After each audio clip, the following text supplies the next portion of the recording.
Bienvenue dans cette capsule. Le contexte, c'est quoi au juste?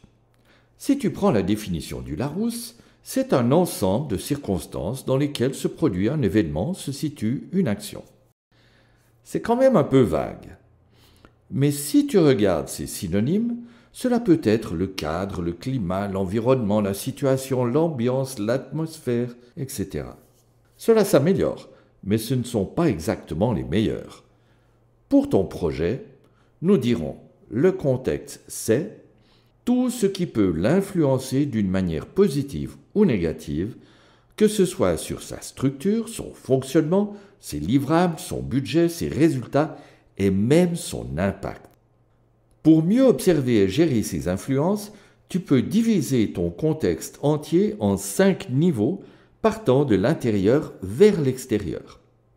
Et oui, le premier niveau à observer est à l'intérieur de ton projet ou de ton organisation. C'est ton équipe avec ses membres et ses bénévoles. Ce sont aussi les valeurs qu'ils partagent, leur comportement, leur savoir-être, leurs compétences, etc. C'est le premier contexte avec une forte influence qu'il te faut observer, connaître et comprendre. J'ai l'habitude de nommer ce deuxième niveau le contexte de frontière, tout proche de ton projet sans être à l'intérieur.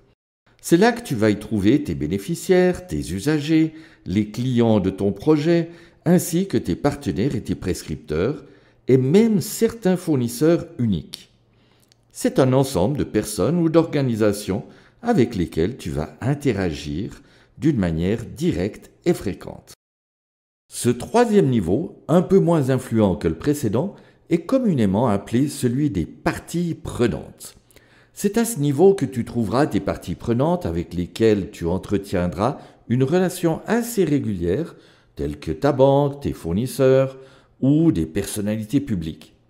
Mais tu y trouveras aussi des concurrents ou des opposants qui essayeront de te faire de l'ombre, des personnes plus silencieuses ou encore des parties prenantes indirectes, c'est-à-dire des organisations ou des personnes qui vont souffrir d'impacts collatéraux et qui réagiront en proportion des avantages ou dommages causés.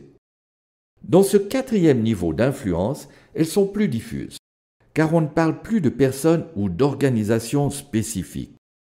Ce sont des influences qui proviennent de la société en général, sauf pour le deuxième E de environnemental, que ce soit des faits, des situations ou encore des tendances.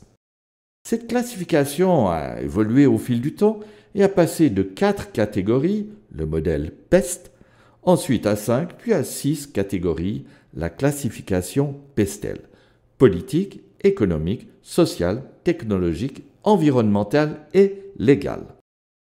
Ce niveau d'influence est à cheval sur l'humain et l'environnemental et il peut avoir un pouvoir d'influence non négligeable pour ton projet ou ton organisation.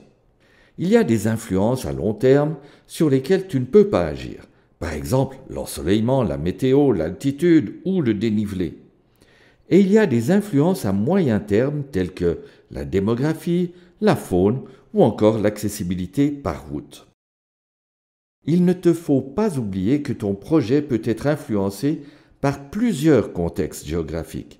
Par exemple, tu peux piloter ton projet depuis le pays où tu habites, produire les livrables en partie dans 2 endroits géographiques et les livrer encore dans un 3e.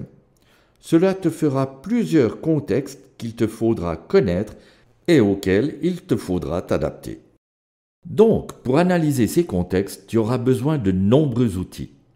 Heureusement, ils existent et nous t'en présenterons quelques-uns dans les prochaines capsules, que ce soit pour le contexte interne, avec les compétences, les préférences au travail, la gouvernance, ou alors pour le niveau des parties prenantes avec des matrices de pouvoir-intérêt. Les équipes de football préfèrent jouer un match chez elles, car elles y ont des avantages. 1. Soutien du public, 2. Motivation accrue, 3. Adaptation aux conditions locales, 4. Routine préservée, etc., etc. Bref, elles estiment avoir plus de chances de gagner, car elles connaissent le contexte. Et toi, tu le connais ton contexte ?